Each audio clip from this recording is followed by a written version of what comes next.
Hello dear students, అందరికీ నమస్కారం. Welcome to my channel. My dear students, మనం ఈరోజు రైల్వేలో బయాలజీలో ఇంపార్టెంట్ ఆస్పెక్ట్స్ అయినటువంటి అంశాల్లో భాగంగా ఈరోజు మనం హ్యూమన్ హెల్త్ అండ్ డిసీజెస్ అనే టాపిక్ ని డిస్కస్ చేసే ప్రయత్నం చేద్దామండి. టాపిక్ ఏంటండి? టాపిక్ ఏంటంటే హ్యూమన్ హెల్త్. ఓకేనా? హ్యూమన్ హెల్త్ అని చెప్పి అంటాం. Human health and diseases. మరి ఇక్కడ అడిగినటువంటి ప్రీవియస్ ఇయర్ క్వశ్చన్స్ ని మనం డిస్కస్ చేసే ప్రయత్నం చేద్దాం. ఏమండి? Previous year questions. మరి ప్రీవియస్ ఇయర్ క్వశ్చన్స్ అనేది మన యొక్క సక్సెస్ లో మేజర్ రోల్ ప్లే చేస్తాయి. మరి ప్రీవియస్ ఇయర్ క్వశ్చన్స్ ని మనం ఇవి చదివితే రిపీట్ అవుతాయా అంటే ఇవి రిపీట్ అవడం కాదు. నా ఉద్దేశం ఇక్కడ పేపర్ యొక్క ప్యాటర్న్ మీకు తెలియడం కోసం ఈ వీడియోతో మీ ముందుకు రావడం జరిగింది. మరి అందులో భాగంగా ఒక్కొక్క ప్రశ్నని తెలుసుకునే ప్రయత్నం చేద్దామండి. Okay, right. చూడండి, మొదటి ప్రశ్న human diseases symptoms and treatments topic పేరు. చూడండి, ఇక్కడ మొదటి ప్రశ్న, which of the following diseases is not caused by water pollution. ఓకేనండి, ఇక్కడ వాటర్ పొల్యూషన్ ద్వారా, ఓకేనండి, వాటర్ పొల్యూషన్ అని చెప్పి అంటాం. వాటర్ పొల్యూషన్ అంటే ఏంటి? తెలుగులో నీటి కాలుష్యం అని చెప్పి మనం పిలవడం జరుగుతుంది. ఏదండి? నీటి కాలుష్యం. మరి నీటి కాలుష్యానికి సంబంధం లేనటువంటి డిసీజ్ ఏది అని చెప్పి ప్రశ్న అడుగుతా ఉన్నాడు. ఓకేనా? మరి మొదటిది టైఫాయిడ్. టైఫాయిడ్ అనేసరికి మనకి ఇది సాల్మోనెల్లా. ఓకేనండి, సాల్మోనెల్లా టైఫీ అని పిలుస్తున్నటువంటి ఒక బ్యాక్టీరియా వల్ల వస్తుంది.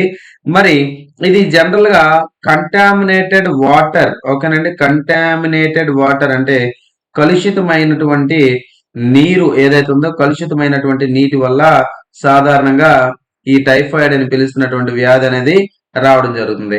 టైఫాయిడ్ అనే వ్యాధి వస్తే ప్రధానంగా ఎఫెక్ట్ అయినటువంటి వ్యవస్థ లేదా శరీరంలో ఏ వ్యవస్థ డ్యామేజ్ అవుతుందంటే జీర్ణ వ్యవస్థ అనేది డ్యామేజ్ అవుతూ ఉంటది. జీర్ణ వ్యవస్థలో మళ్ళీ ఏ భాగం సార్ అంటే చిన్న ప్రేగు. ఏదండి? చిన్న ప్రేగు అనేది డ్యామేజ్ అవడం జరుగుతుంది. కాబట్టి ఇది మీరు బాగా గుర్తు పెట్టుకోవాలి. ఓకేనా? సో ఇది వాటర్ వల్ల కానిది ఏది అని అడిగారు. సో ఇది వాటర్ వల్ల అవుతుంది కాబట్టి ఇది రాంగ్ ఆన్సర్. మరి తర్వాత విబ్రియో. చూడండి, ఇక్కడ కలరా అని చెప్పేసి మరొక వ్యాధి అండి. ఈ కలరా కూడా ఏంటంటే విబ్రియో కలరా అనే పిలుస్తున్నటువంటి బ్యాక్టీరియా అండి. ఏదండి? విబ్రియో కలరా అని పిలుస్తున్నట్టు ఒక బ్యాక్టీరియా వల్ల వస్తా ఉంది. ఇది కూడా సాధారణంగా నీటి ద్వారా వ్యాపించే అవకాశం ఉన్నది. తర్వాత డయేరియా. డయేరియా మీకు తెలుసు, ఇది కూడా అతిసారం అంటారు. ఇది కూడా ప్రోటోజోవా సంబంధిత వ్యాధి. మరి నీటికి కూడా సంబంధం లేనిది, అయితే నీటితో సంబంధం ఉన్నది. ఓకేనా? సో డయేరియా నీళ్ల విరేచనాలు అంటారు కదా. సో ఇది నీటితో వచ్చేది. కానీ నీటితో రానిది ఏదంటే మనకి ప్లేగ్ వ్యాధి అంటారు. ప్లేగ్ వ్యాధి అనేది సాధారణంగా ఎలుకల వలన రావడం జరుగుతుంది. ఈ ప్లేగ్ వ్యాధికి గుర్తుగా, ఓకేనా, ఈ ప్లేగ్ వ్యాధికి గుర్తుగా హైదరాబాద్ లోని ఒక ప్రముఖ కట్టడం అనేది ఉందంట. ఓకేనా? ఇది మహమ్మద్ కులీ కుతుబ్ షా హయాంలో నిర్మించినటువంటి నిర్మాణం. మరి ఆ నిర్మాణం ఏంటనేది కామెంట్ బాక్స్ లో కామెంట్ పెట్టండి. ఓకేనా? మరి ఈ ప్రశ్న ఎప్పుడు అడగడం జరిగింది సార్? ఈ ప్రశ్న ఎప్పుడు అడిగారు అనేది ఒకసారి మనం తెలుసుకునే ప్రయత్నం చేద్దాం. ఎప్పుడు అడిగారండి ఇది?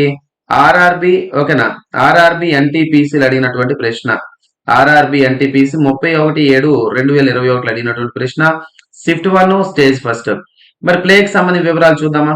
Plague is an infectious bacterial disease. ఈ ప్లేగ్ కూడా బ్యాక్టీరియల్ వస్తుంది. That effects animals and humans. జంతువులు మానవులు కూడా ఎఫెక్ట్ చేస్తూ ఉంటది. It is caused by bacteria.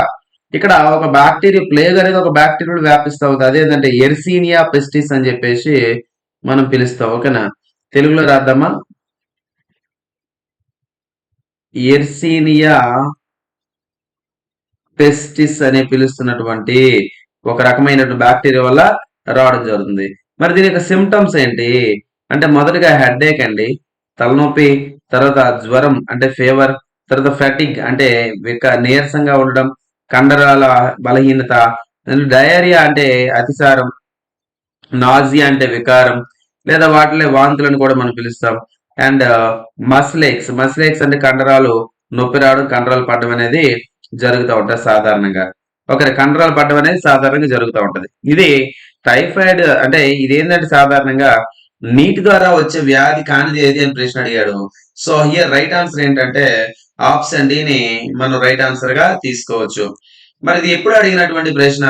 RRB NTPC 31/7/2021 shift 1 stage first లో అడిగినటువంటి ప్రశ్న. కాబట్టి మీరందరూ ఈ ప్రశ్నల యొక్క తీరుని, అడిగే శైలిని మీరు చూస్తే గనక ఇది ఎలా ఉందంటే సాధారణంగా ఈజీ నుంచి మోడరేట్ గా ప్రశ్నలు ఉన్నాయి. కాబట్టి మీరు ఎవరు కూడా నో వరీస్, భయపడాల్సిన అవసరం లేదు. ఎందుకు భయపడాల్సినటువంటి అవసరం లేదంటే నేను చాలా రోజుల నుంచి మీకు చెప్తా ఉన్నాను ఏంటంటే 6వ తరగతి నుంచి 10వ తరగతి దాకా ఉన్నటువంటి ఎన్సిఆర్టి సైన్స్ పుస్తకాలని మీరు పూర్తి చేసేస్తే రైల్వేలో జాబ్ రావాలి అంటే సైన్స్ ప్రధానం కదా. మరి సైన్స్ అనేది సెంట్ పర్సంటేజ్ మీరు సైన్స్ అనేది ఈజీగా కొట్టుతారు. ఫర్ ఎగ్జాంపుల్ గ్రేడ్ 1, గ్రేడ్ 3 లో సైన్స్ అనేది 40 మార్కులు. మీరు 6th to 10th కానీ చదువుకుంటే, జాగ్రత్తగా చదువుకుంటే ఆ 36 మార్కుల దాకా మనం కవర్ చేయడానికి అవకాశాలు ఎక్కువ ఉంటాయి. దీనికోసం మనతో కోర్స్ కూడా ఉంది. కోర్స్ కావాలంటే కనుక 500 రూపీస్ ఇచ్చి మీరు తీసుకోవచ్చు. జనరల్ సైన్స్ లేదా ఓన్లీ బయాలజీ కావాలంటే కనుక 100 రూపీస్ పే చేసి మీరు తీసుకోవచ్చు. ఇది ఇట్లా కాదు, డిజిటల్ బోర్డ్ మీద చెప్పినటువంటి క్లాసెస్, డిజిటల్ బోర్డ్ క్లాసెస్ అన్నమాట. కంప్లీట్ గా డిజిటలైజ్డ్, అదే విధంగా పిక్టోగ్రఫికల్ గా చెప్పడం జరిగింది. అండ్ ఆ క్లాసెస్ అన్ని మీ అందరికీ తెలిసిందే కదా, మొదటి నుంచి చాలా మంది ఫాలో అవుతుంది. దాదాపుగా 2000 మంది దాకా మనతో స్టూడెంట్స్ కోర్స్ తీసుకొని ఇప్పటికి అద్భుతంగా ప్రిపేర్ అవుతూ ఉన్నారు. కాబట్టి అందరూ గమనించండి, రైట్? మరి నెక్స్ట్ క్వశ్చన్ కి వెళ్ళే ప్రయత్నం చేద్దామండి. నెక్స్ట్ క్వశ్చన్ చూడండి. నెక్స్ట్ క్వశ్చన్ ఏదైతే ఉందో ఈ రెండో ప్రశ్న, ఇది ఎప్పుడు అడిగినటువంటి సందర్భం అంటే ఆర్ఆర్బి ఎన్టీపీసీ 21/1/2021 అడిగినటువంటి ప్రశ్న. ఇది షిఫ్ట్ 2 రెండో షిఫ్ట్ లో అడిగినటువంటి ప్రశ్న. మరి స్టేజ్ ఫస్ట్ లో అడిగినటువంటి ప్రశ్న. మరి ఇక్కడ తీసుకుంటే గనక ఈ బిట్ ని మీరు చూడండి. Which disease is caused by the deficiency of protein in our body. So చూడండి, ఇక్కడ సాధారణంగా మన శరీరంలో పెరుగుదల అనేది కనిపించాలి అంటే పోషకాలు అనేవి ఏవైతే ఉన్నాయో ఈ పోషకాలు అనేవి ప్రధాన పాత్ర పోషిస్తాయి, గుర్తుపెట్టుకోండి. ఓకే, పోషకాలు అంటే ఎవరెవరు సార్? కార్బోహైడ్రేట్లు, ప్రోటీన్లు, లిపిడ్లు లేదా ఫ్యాట్స్, కొవ్వులు అంటారు. తర్వాత ఖనిజాలు అంటే మినరల్స్, తర్వాత విటమిన్లు. ఓకేనా? తర్వాత వీటన్నిటికీ కామన్ గా పోషకం కాదు కానీ పోషకాల వల్ల పనిచేసేది నీరు. ఇక్కడ సాధారణంగా 5 రకాల పోషకాలని నేను మెన్షన్ చేయడం జరిగింది. ఈ 5 రకాల పోషకాలు ఏ ఒక్కటి లోపించినా గానీ మన శరీరంలో ఏమవుతుందంటే పోషకాహార లోపం అనేది జరుగుతుంది. ఓకే, పోషకాహార లోపం అనేది జరుగుతుంది. మరి పోషకాహార లోపాన్ని మనం ఏమంటాం అంటే డెఫిషియన్సీ అని చెప్పేసి మనం పిలవడం జరుగుతుంది. డెఫిషియన్సీ డిసీజ్ లో ఫర్ ఎగ్జాంపుల్ ప్రోటీన్స్ అనేవి లేకపోతే, ఓకేనండి, ప్రోటీన్స్ అనేవి లేకపోతే వచ్చే వ్యాధి ఏంటి అంటే క్వాషియోర్కర్ అని చెప్పి మనం పిలవడం జరుగుతుందండి. అదే విధంగా ప్రోటీన్స్ తో పాటుగా క్యాలరీస్ కూడా శరీరంలో ఆహారం ద్వారా అందించకపోతే దాని ద్వారా వచ్చే వ్యాధి ఏదంటే మెరాస్మస్ అంటారు. తెలుగులో కూడా మనము మరాస్మస్ అని చెప్పేసి మనం పిలవచ్చు. ఇది 2023 ఏపీ టెక్స్ట్ బుక్ 10వ తరగతి బయాలజీలో మొదటి పాఠం.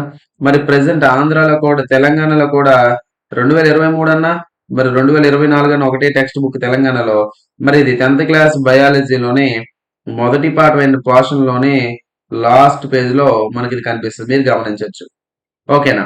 మరి ఇక్కడ ఆన్సర్ మనకు దొరికింది ప్రోటీన్స్ లోపం వల్ల. మరి మొదటి ఆప్షన్ లో స్కర్వీ ఇవ్వడం జరిగిందండి. స్కర్వీ అనేది ఏదైతే ఉందో స్కర్వీ అనేది విటమిన్ సి లోపం వలన. ఓకేనా?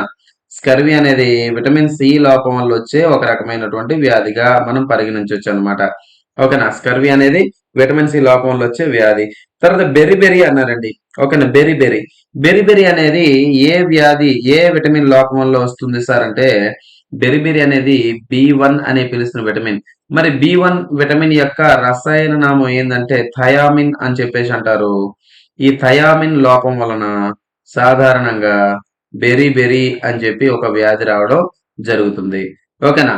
మరి తర్వాత మూడోది రికెట్స్ అన్నాడండి. ఇది కూడా విటమిన్ డెఫిషియన్సీ. రికెట్స్ అనేసరికి సాధారణంగా ఈ రికెట్స్ అనేది విటమిన్ డి లోపం వల్ల రావడం జరుగుతుంది.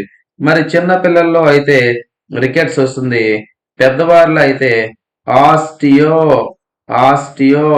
మెలాసియా అనే వ్యాధి పెద్దవారిలో వస్తుంది. మరి ఈ చిన్న పిల్లల్లో వచ్చే రికెట్స్ పెద్దవారిలో చాస్టివ్ మెలాసియా లక్షణాలు దాదాపు ఒకేలా ఉంటాయి. ఎముకలు వంకరలు తిరిగి ఎముకలు వంకరలుగా తిరిగి మెత్తగా అయ్యే పరిస్థితి కనిపిస్తా ఉంటది. మరి చిన్నపిల్లల్లో విటమిన్ డి లోపం వల్ల వచ్చే మరొక వ్యాధి ఏదంటే పిగియన్ చెస్ట్ అంటారు.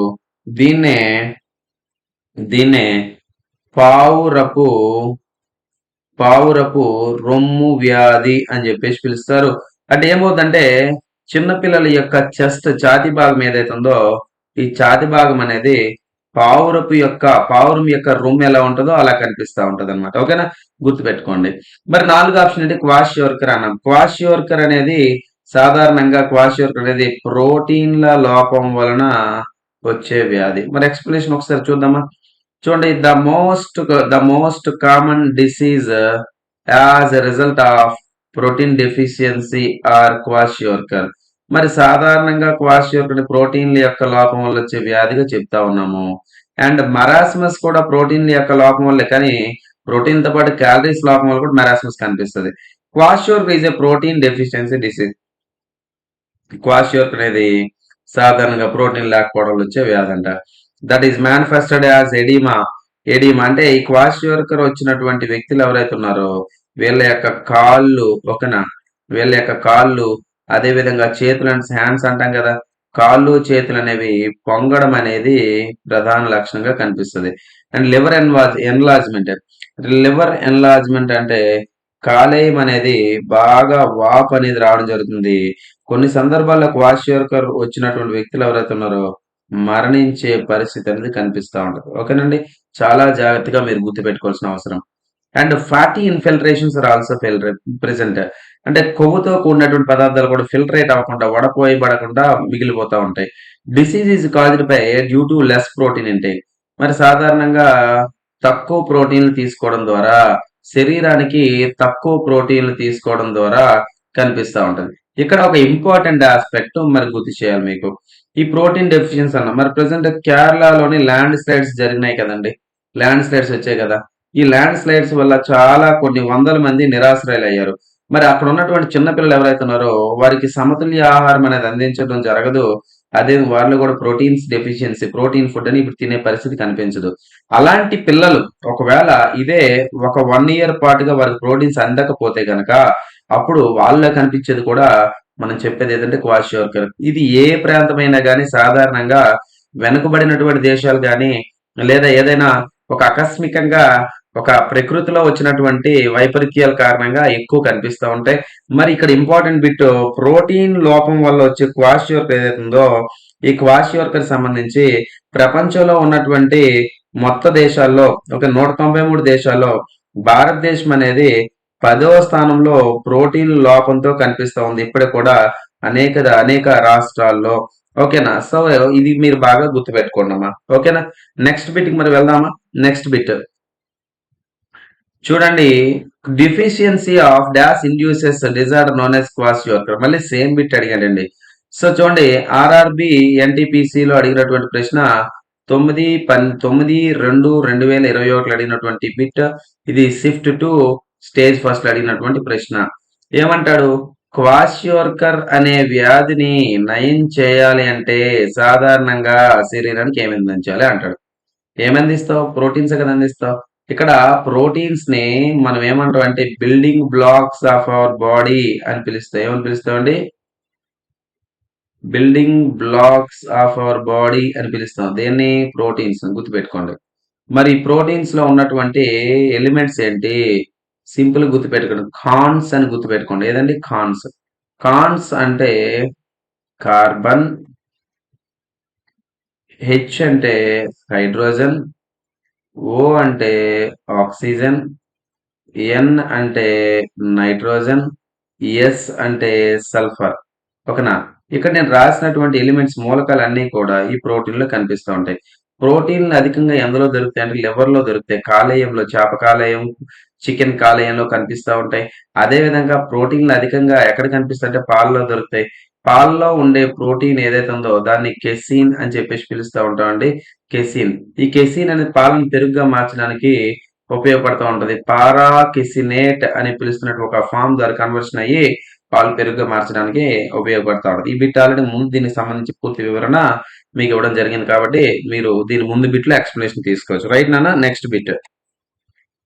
ఓకే, నెక్స్ట్ బిట్ మనం మాట్లాడదాం. నెక్స్ట్ బిట్ ఏంది చూడండి, ఇక్కడ మీకు బిట్స్ కనిపిస్తున్నాయి కదండి, ఇక్కడ మరో 3 బిట్స్ ఉన్నాయి.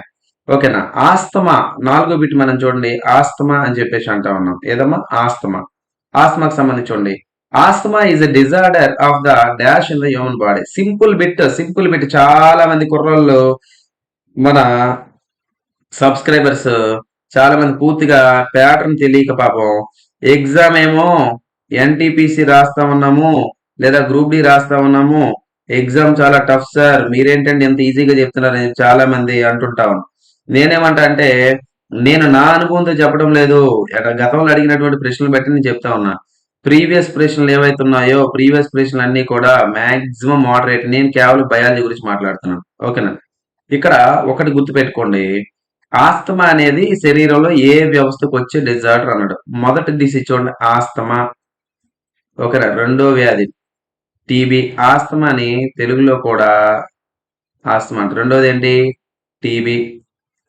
మూడోది ఎంఫసీమా. తెలుగులో కూడా ఇంతేనా? తెలుగులో ఎంఫసీమా. ఓకేనా? తర్వాత ఆస్బెస్టోసిస్. తెలుగులో కూడా అంతే, ఆస్బెస్టోసిస్. తర్వాత సిలికోసిస్. తర్వాత సిడరోసిస్. ఓకేనా? సిడరోసిస్. తర్వాత బ్లాక్ లంగ్ వ్యాధి. ఓకేనమ్మా? బ్లాక్ లంగ్ వ్యాధి. తర్వాత బ్రాంకైటిస్. తెలుగులో కూడా ఇవే పేర్లతో పిలుస్తారు. ఓకేనా? బ్రాంకైటిస్. ఓకేనమ్మా? తర్వాత నిమోనియా. తర్వాత ఫ్లోరైసి. ఓకేనా? తర్వాత ఫ్లోరైటిస్.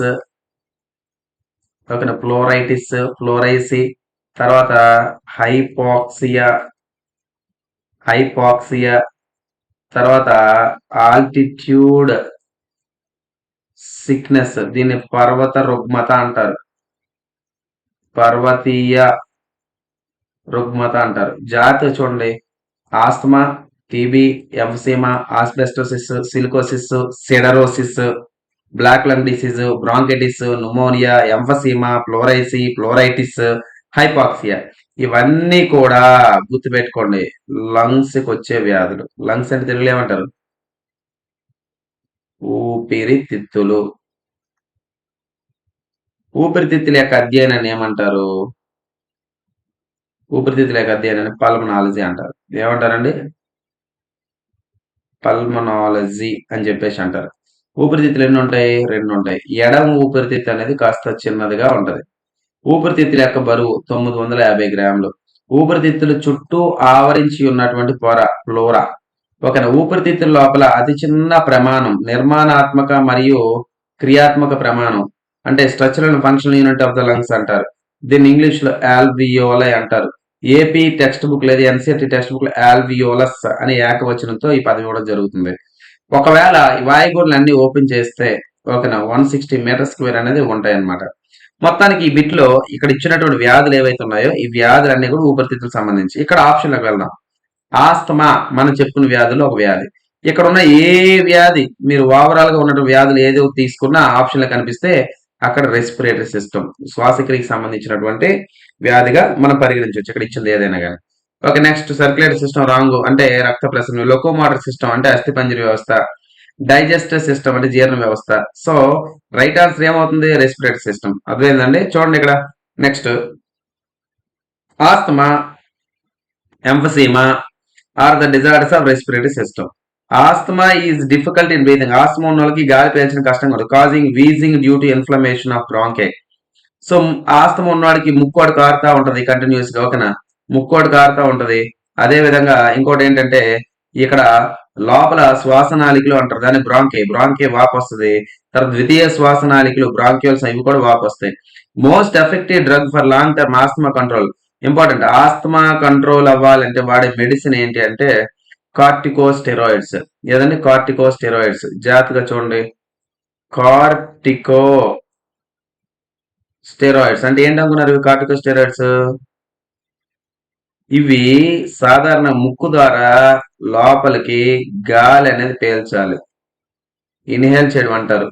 లోపలికి గాలి పీల్చుకునేటప్పుడు ఈ రసాయన కెమికల్ పెట్టి పీలిస్తే ఆటోమేటిక్ గా ఆస్తమా అనేది కంట్రోల్ అవ్వడం జరుగుతుంది. ఓకేనమ్మా? ఇది మీరు బాగా గుర్తుపెట్టుకోవాలి. తర్వాత బిట్ చూడండి, విచ్ ఆఫ్ ద ఫాలోయింగ్ అయితే బిట్ చూడండి. ఇది ఎప్పుడు అడిగాడు? RRB NTPC 13/3/2021. మీద ఎప్పుడు అడిగాడు? RRB NTPC 31/7/2021. Shift one stage, ఇక్కడ shift one stage one. Which of the following is not spread through, గాలి ద్వారా స్ప్రెడ్ కానటువంటి వ్యాధి ఏది అది? కామన్ కోల్డ్, జలుబు అనేది గాలి ద్వారా అవుతుంది. నిమోనియా, నిమోనియా వ్యాధి కూడా గాలి ద్వారా వస్తుంది. ట్యూబర్క్యులోసిస్ అంటే టీబీ, ఒక ఇది కూడా క్షయ వ్యాధి, ఇది కూడా గాలి ద్వారా. కానీ నాట్ అంటే కలరా, కలరా నీటి ద్వారా కూడా స్ప్రెడ్ అవుతూ ఉంటుంది. కాబట్టి ఇది ఆర్ఆర్బి ఎన్టీపీసీ 13/3/2021 అడగడం జరిగింది. మరి ఈ కలరా అనేది ఏదైతే ఉందో, ఈ కలరా అనేది ఏదైతే ఉందో అండి, ఇది విబ్రియో కలరా. ముందే మీకు ముందు బిట్లో చెప్పడం జరిగింది. కలరా అనేది విబ్రియో కలరా అనే పిలుస్తున్నటువంటి బ్యాక్టీరియా వల్ల వచ్చే వ్యాధిగా మనం పరిగణిస్తాం. ఓకేనండి, రైట్.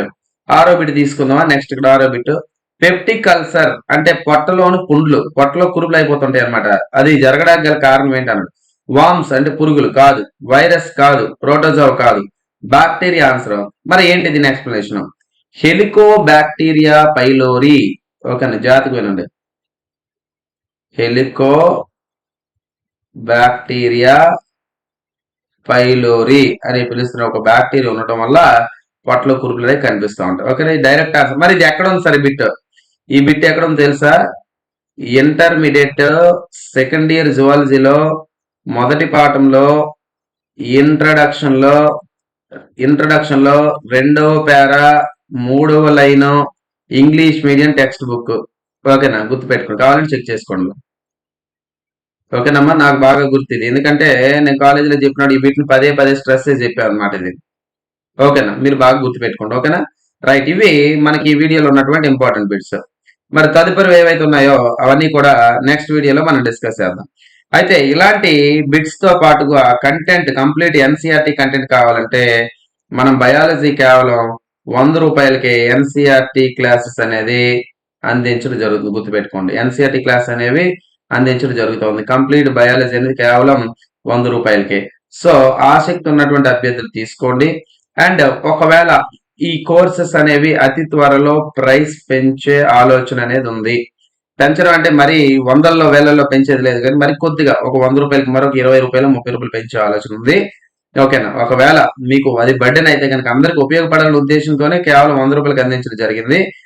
కాకపోతే కొన్ని పరిస్థితులు బట్టి ఒక 30 నుంచి ఒక 40 రూపాయలు పెంచే పరిస్థితి అయితే ఉంది. అయితే ఇప్పట్లో కాదు, అతి త్వరలో. ఒక ఆసక్తి ఉన్నటువంటి అభ్యర్థులు అయితే కనుక మీరు కోర్స్ తీసుకోవచ్చు 100 రూపాయలతో. జనరల్ సైన్స్ అయితే కనుక 500 రూపాయలతో అందిస్తూ ఉన్నాం కంప్లీట్ ఎన్సీఆర్టీ క్లాస్. ఓకేనమ్మా, right. Thanks for watching this video. ఒకవేళ ఎన్సీఆర్టీ టెక్స్ట్ బుక్ చదవడం ఉపయోగం లేదు అనిపిస్తే నీకు నచ్చిన క్వశ్చన్ నాకు 8341732875 నంబర్ కి వాట్సాప్ లో క్వశ్చన్ పెట్టు. అది ఏ class, 6th class 10th class ఎన్సీఆర్టీలో ఏ క్లాస్ లో ఏ పేజ్ లో ఏ పారాగ్రాఫ్ ఉంది కూడా నేను చెప్తా. ఎన్సీఆర్టీ బుక్స్ అనేది అంత పర్టికులర్ గా నేను వీడియో క్లాసెస్ చేయడం జరిగింది. ఓకేనండి, right. Thanks for watching this video. Thank you very much. Have a nice day. Thank you all.